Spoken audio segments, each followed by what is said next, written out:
Good morning, good afternoon, good evening, depending on your time zone, depending from where you're watching us from. This is Biafra Watchman TV. We are live and we are direct. We are here to bring you the gospel of redemption. We are here to speak that bitter truth without fear or favor. And if today is the first time of coming across our video, and you like the way we are propagating the gospel of Biafra, please like, subscribe, and share. In the comment section, you will see our backup channel, our new page. Please subscribe and follow the page in case of eventuality. If anything happens to this page, we will continue from that very one. All right. Guys, you will listen to what this our brother said. He's an able guy. After listening to what he said, I was asking myself question. I said, why is it that Igbos, they are always backbiting themselves? Why is it that Igbos, they are always against themselves? Because what this very man lamented in this video is the same thing that MNK lamented when he went to meet Igbo Congress in US. And he told them, look, it's no longer funny. It's no longer messy. The Fulani are coming to conquer our land. As far back as either 2015 or 2014, he went to Igbo Congress to tell them, to alert them, look at the danger that is coming. They made mockery of him. They said all manner of things against him. They even said he's hungry. And he come to US to beg them for money. Today, what is happening? The same thing is what this young man said in this video. When he noticed, he got a label information that, look at the plans of Fulani. He went to meet some Igbo brothers to tell them, look at the things I heard. From my research, look at what I discovered. Igbo people, they neglected him. They were even working against him. Today, that him he saw 2016 is what is happening today. Why is it that Igbos, collectively, they have this tendency of bring him down syndrome? Even when you are making a point, even when you are saying what is obvious to them that what you are saying is nothing but the truth, instead of them to support you to avert that danger, they will start reading different meanings into what you are saying. Some will say that you are not sensible, maybe you are jobless.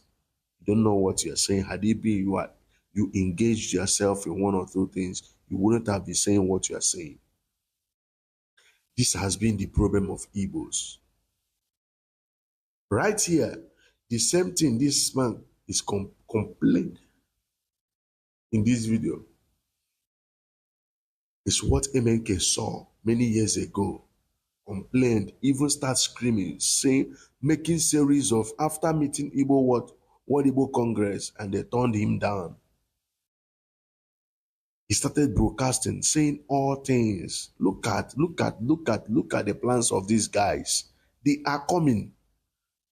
He was very precise that they are coming. Yet, they didn't listen to him. Today, what he screamed, shouted for many years, or many years ago, is happening today. You see this thing? It will consume all of us. No long talk. I want you guys to listen to what this young man said. I greet you all. He said so in Dr. Damage's interview or video or program rather. Just listen to what he said. First of all, I knew beforehand what will happen because I was in Libya in 2009, 2010. And in 2013, I was in Channels, Sunrise, Channel Television, Sunrise, on security situation in Nigeria. When the whole thing was beginning under Jonathan, I told them that what Nigeria will experience is online. Is online.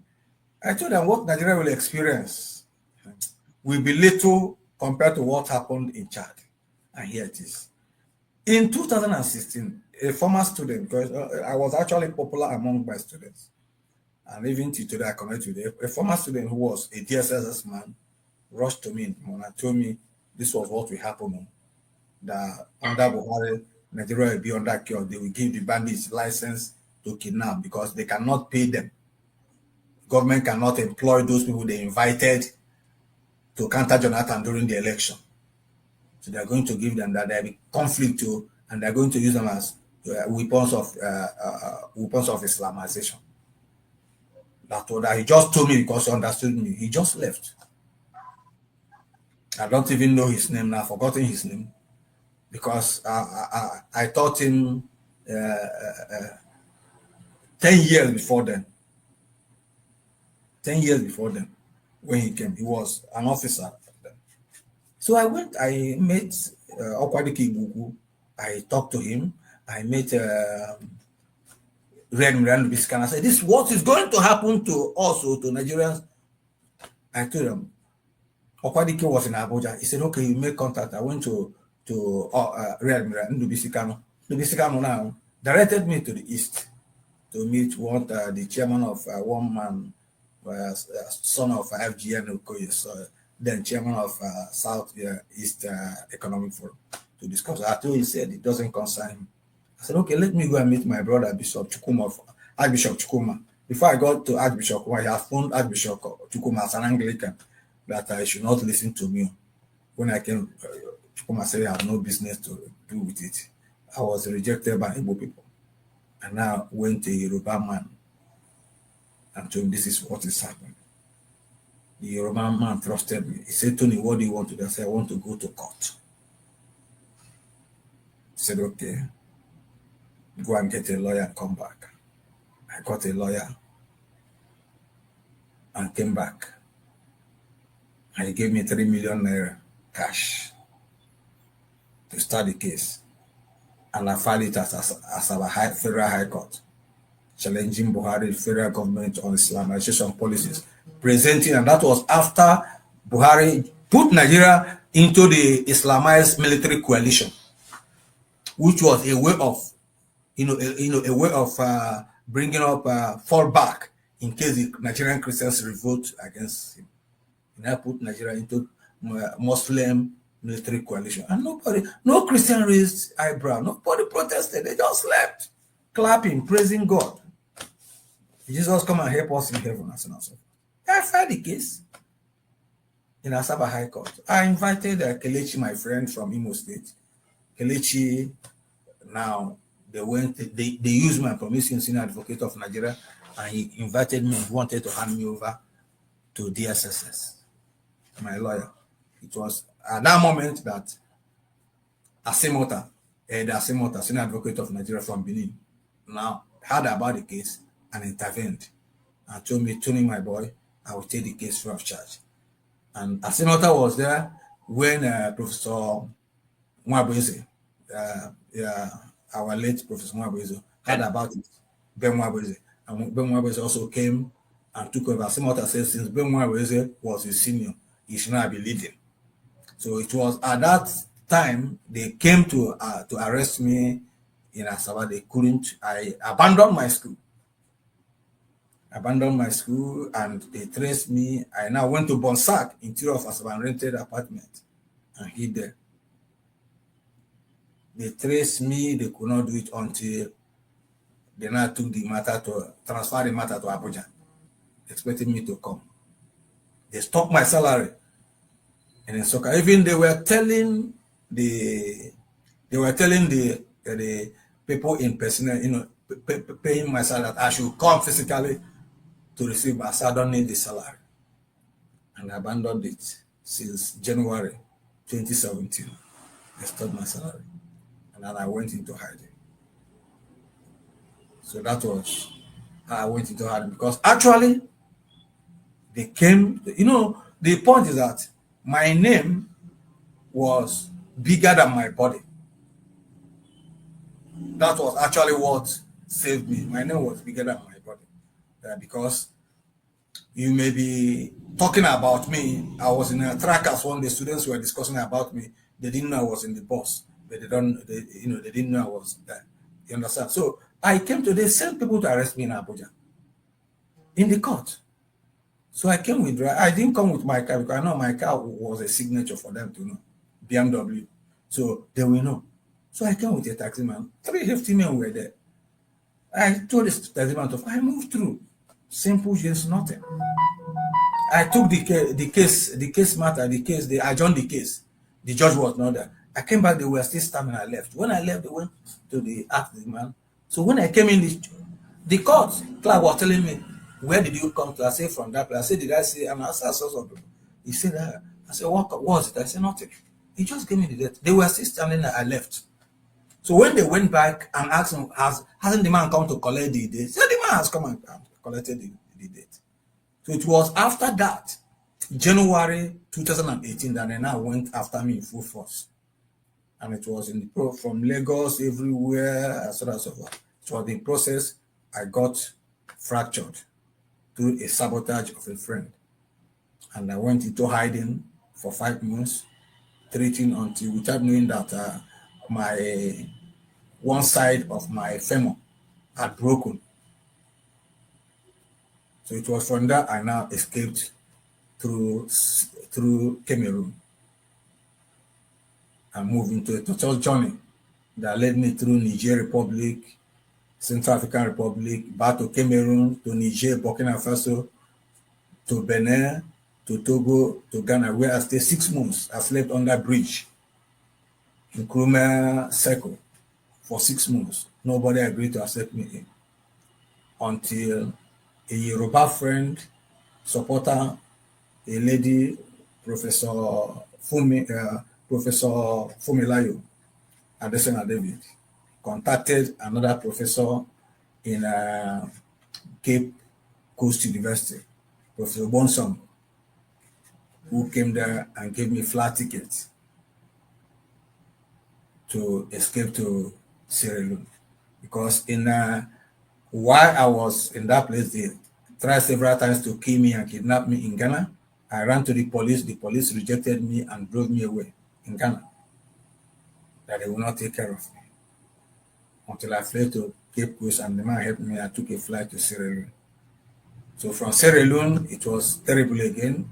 I took a flight, I took by road, moved through Guinea-Bissau, Gambia to Senegal, where I stayed again. They tried to kill me. I ran to St. Louis. The police said they rejected me, they won't take care of me. The policeman said, why should I be fighting Christians and I'm coming to a Muslim country? Drove me from the police station. And luckily enough, I fled to Mali, from Mali to Burkina Faso, from Burkina Faso to Togo, where Togo government helped me and said they knew the problem in Nigeria and gave me a refugee status immediately to enable me escape. So they gave me their passport. With Togolese passport, I fled to Rwanda. In Rwanda, after 1 year and 6 and 4 months, the government said I should not stay again, and they took me away. They chased me away, gave me 30 days to leave.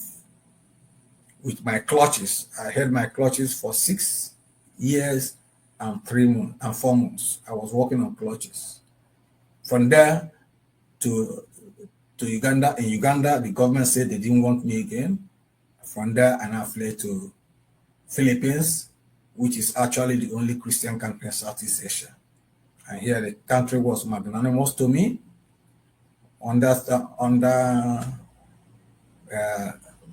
Within a year and 6 months, under a year and 6 months, they granted me full status as a refugee and even sent me to hospital for surgery, orthopedic surgery, that I can walk a bit now without clutches. So I've been very grateful to the Republic of Philippines, because without them, I should still be working with my clutches after 6 and 4 years in pain.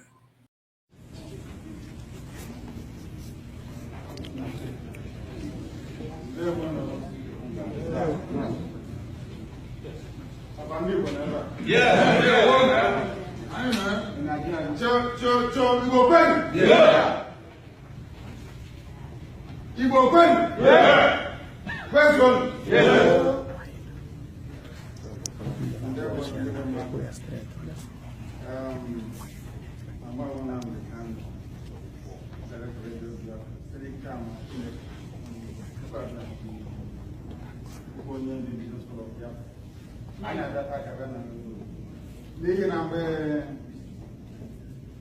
n'ihi na mgbe anyị na-amalite na ịma ụmụ ụfọdụ ihe gbasara ndị ebe anyị, our reference point was the World Igbo Congress. In fact, at the time we felt that World Igbo Congress was a state of its own. I will come to greet you properly later. We grew up hoping and praying that everything we want, aspire, wish for ourselves as a people will come via World Igbo Congress. But somewhere along the line, we don't know what happened. I remember when Chekwas Lugari would come to see me in London before coming to America to attend one of his events. That was the motivational factor for me to be here today, to address you. Because regardless of whatever may have happened before, you still hold the key to our salvation as a people. I have said it, it's on record. Any day America wakes up to its responsibility, by which I mean our people in America, then we'll be saved as a people. You have what it takes to set us free. That is the essence of my address to you today. And I do apologize if I haven't been here all day. We were running the program. I should have been here, of course, earlier, and I'll be here until the end of the program because I'm amongst our people here. I have an already prepared speech. Hopefully, it should run close to that very 15 minutes we're talking about, or even less. The reason why I have come here is to address some of the issues that Dr. George was mentioning, and also the very able moderator here who spoke earlier. Everything he touched upon is something that I wish to elaborate upon myself. We are in one almighty mess as a people. Almighty mess. I have seen the houses here that are very beautiful. In London, we live in 2x2s. I think this place here is about 2 bedroom flats. Very, very tiny. Back home is even worse. We have people here who are very comfortable, people who are very, very, should I say, saturated with the good things of life, but people back home are suffering indeed. We must do something. We expect more from you, all of you in America. That's why I'm here today. I will start with very great humility and submission to the will of the Most High, to address this very noble body. In fact, I never believed I would be standing in front of World Igbo Congress, but here I am today. I stand before you here in Los Angeles, California, because you are the children of light, you represent light. As Onisoji was saying earlier, maybe some of us don't know who we are. That is what gets me upset to go. Only if, I say this all the time to people, only if you know who you are. Maybe one day you realize that you're not it. That is why we should not be in Nigeria in the first place. We'll get to that later. Each and every one of you here, I acknowledge your presence. Especially those of us here in the high table, distinguished ladies and gentlemen, those who spoke before me, those who will speak after me. I greet all of you. I suppose some of you will be wondering what I'm doing here, standing in front of you. I have come here to tell you about the kingdom of heaven called Biafra. That is why I was born in the first place. Without Biafra, I wouldn't have been born. The reason why my father married my mother is to give birth to me, that I may worship the good Lord in truth and honesty in a free land called Biafra and nowhere else. That is why we exist. I don't want people to misunderstand who we are and what we represent. I respect Igbo land where I come from and the culture which I was raised with. But I know that Biafra is critical and central to all of us. Because when we say Biafra, it embodies everybody born by a woman that ties two-piece wrapper. That's the sense of Biafra. Once your mother wears two-piece wrapper, you are a Biafra.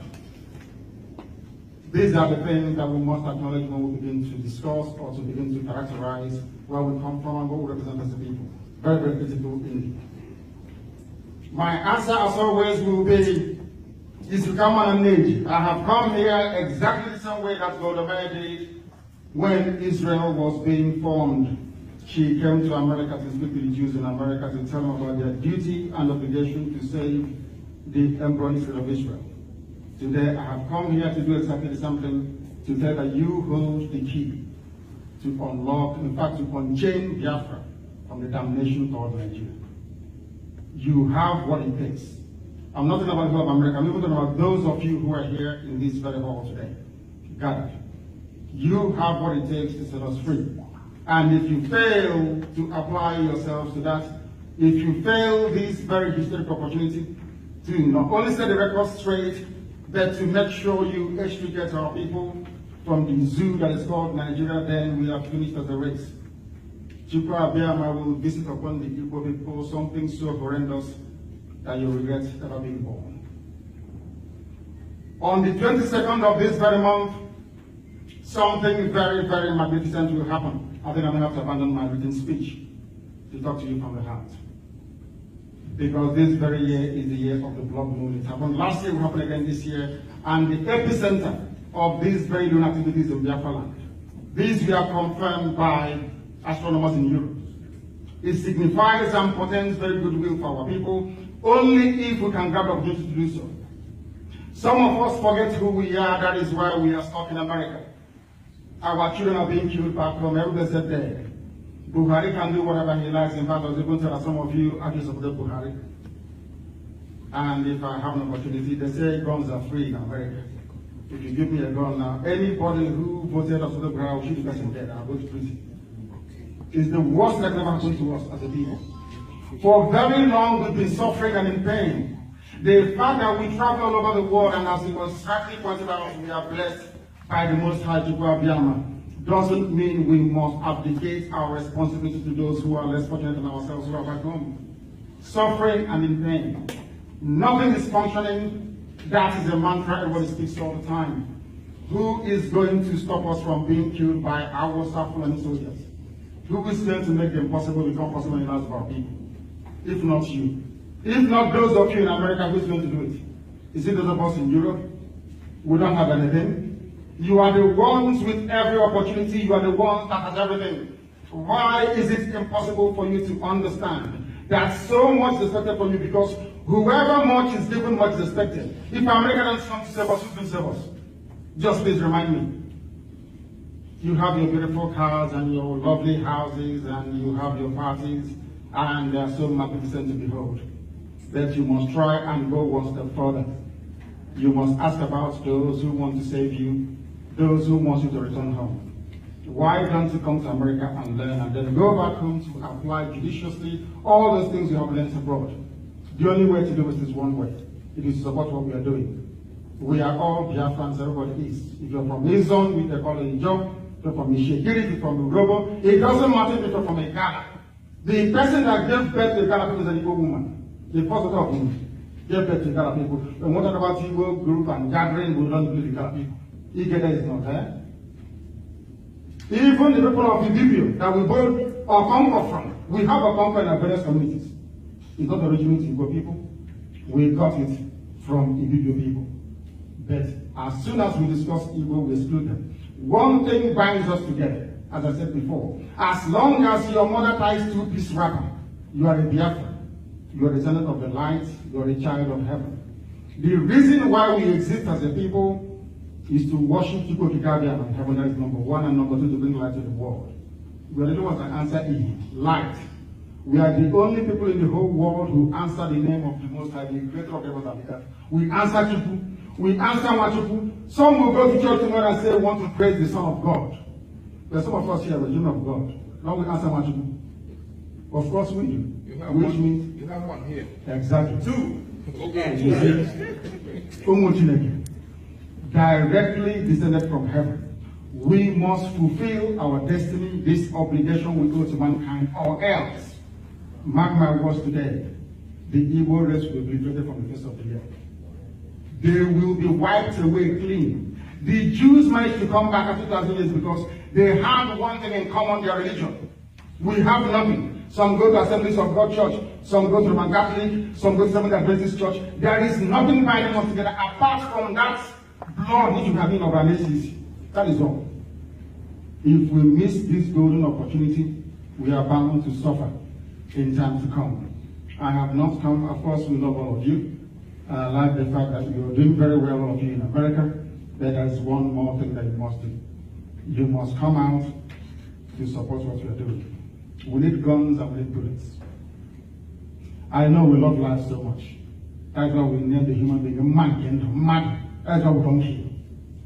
To kill somebody is very difficult for us. So to ask the gathering of people who will please that we need guns and bullets and weapons will be very, very difficult for you to digest. But without it, our water will overrun us.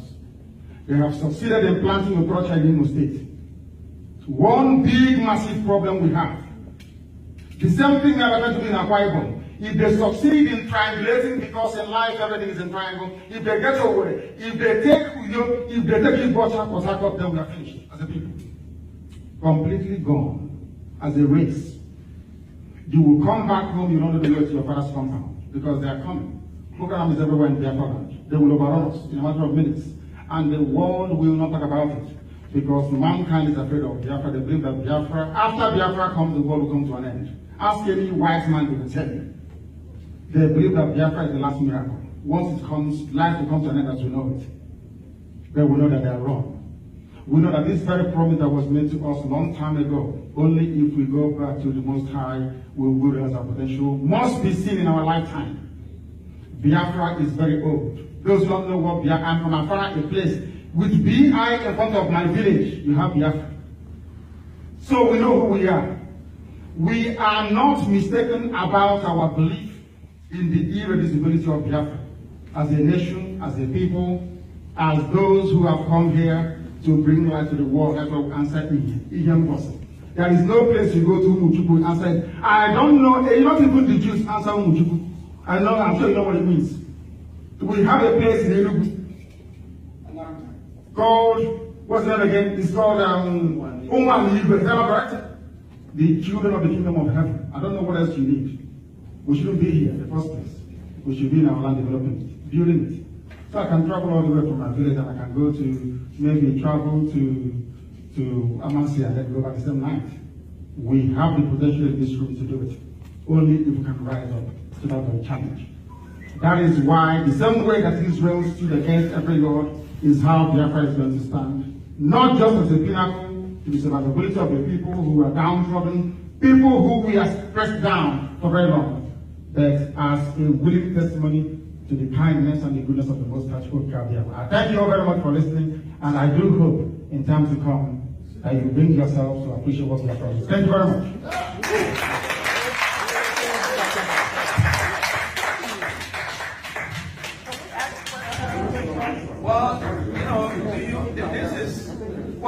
I guess we had it last week. Give them audience, please. We had it last week. I'm the one in here now, the chat.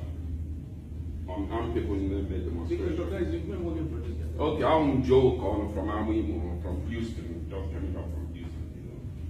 So, here now, I'm not the director.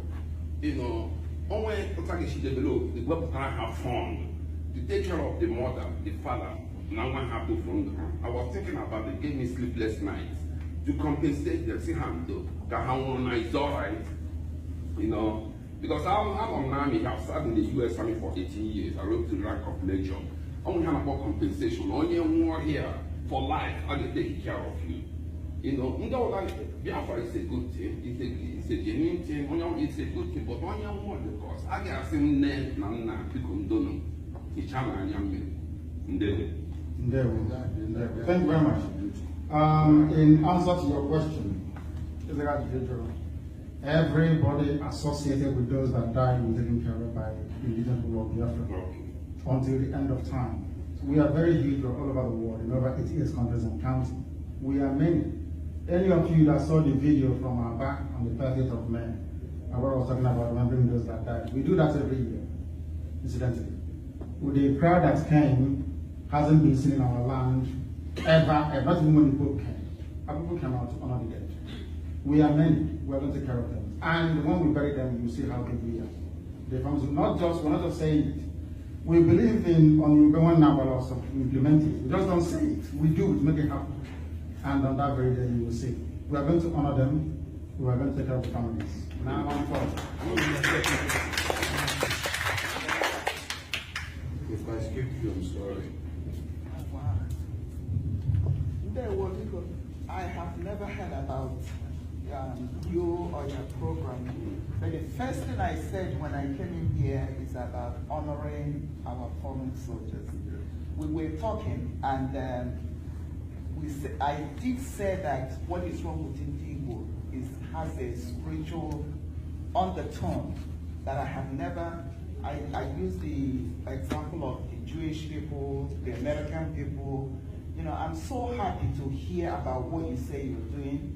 I know about the Oji River. I don't know what is being done there for the soldiers, but I'm very confused.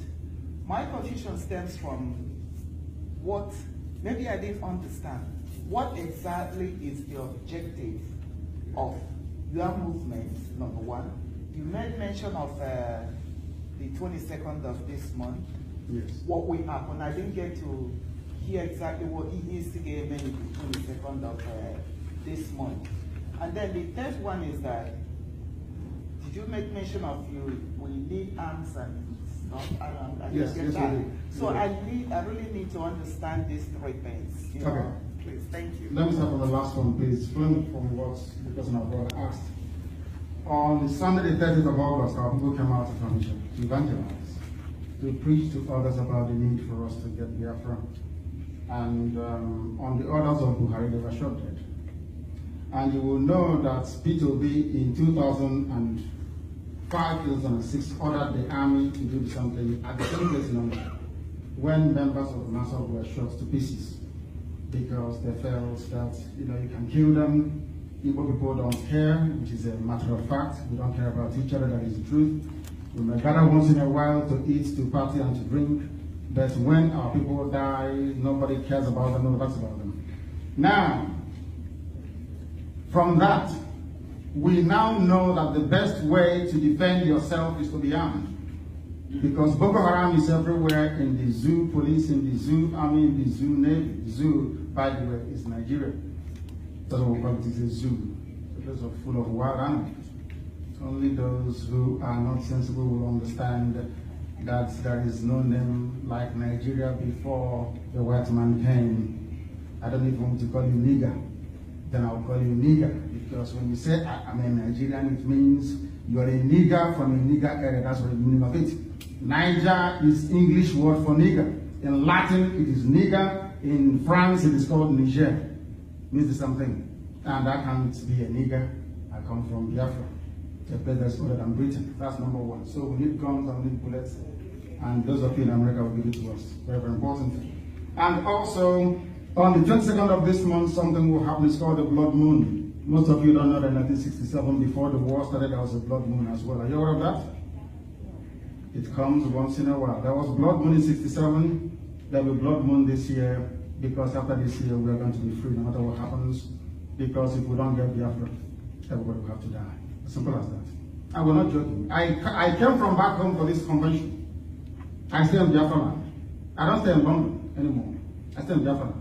I don't want people to underestimate what we are fighting and the type of adversaries that we're facing. Very, very critical. And on the issue of the remembrance of our people, we do that every blessed year on the 30th of May, every year. It's very, very huge all over the world. All over the world. Does anyone have our magazine somewhere? Perhaps you can give to the chair and to our dear sisters so they can see the type of things that we do all over the world. Very, very critical. There is only one thing missing, is the involvement and the support of World Igbo Congress. If I remember very, very well, this very important body was set up to do exactly what IPOB is doing today. Am I wrong? Yeah, no. Am I wrong? Please correct me. World Igbo Congress was set up to ensure that all these senseless extrajudicial killings of our people should stop. Is that not correct? Is that not correct? Is it continuing or not? They are still killing us. They are deporting us from Lagos, burning our shops all over the place. Our people being rendered useless and homeless. No appointment from Buhari. The oil and gas comes from our land, and we say we are proud to be Nigerians. It's not just possible. It just cannot happen. Thank you very much. Let me answer the question. Thank you. All right, two more questions, please. My name is Udemy. I listened to you very carefully. There appeared to be some kind of civility when you began your speech. But after a while, I sensed more or less, well, this is what you have to do. If you don't do it, then what comes after it? My question to you now is that, have you ever thought about the effects of what we're trying to incite? And number two, you know the society where we're in. Where do we go from there? I understand we have concern. Is it possible for the concern to be addressed objectively? We can always reach wherever we want to go. Your name, I'm sorry, your name, please. Udemy. Sure. Thank you very much. I started with humility, and I believe I ended with humility. If you're Igbo, if you're Biafran, I will respect you and I will submit to you in whatever way, shape, or form that you need me to. I believe in elders and I respect them very much. When I see somebody who's older than me, even by a year, I shake them with 2 hands. I am never ever rude to anyone. But if you're a Nigerian, I'll be rude to you. That means you are not sensible. It means you're not educated. A white man cannot leave Europe to come to Africa to create a country. For me, it's impossible. If I go to Europe to create a country, will they let me? Do you think they will let me? Can I go to Europe and create a country and say this is Port Okereke, as I Port Harcourt, or say this is Port Odenuche? Is that possible? I'm asking a simple question. Is it difficult to understand? As long as you are an indigenous person, you know who you are. You have been to school. Some of you hold your doctorate degrees here. You cannot come from Nigeria. You cannot come from Nigeria. Your grandfathers are older than your country. Is that possible? How can your grandfather be older than your country? And where you come from? It's not possible. As long as you're a Biafran, you have my love and you have my respect. I will honor you anytime, any day. If you stand in front of me and say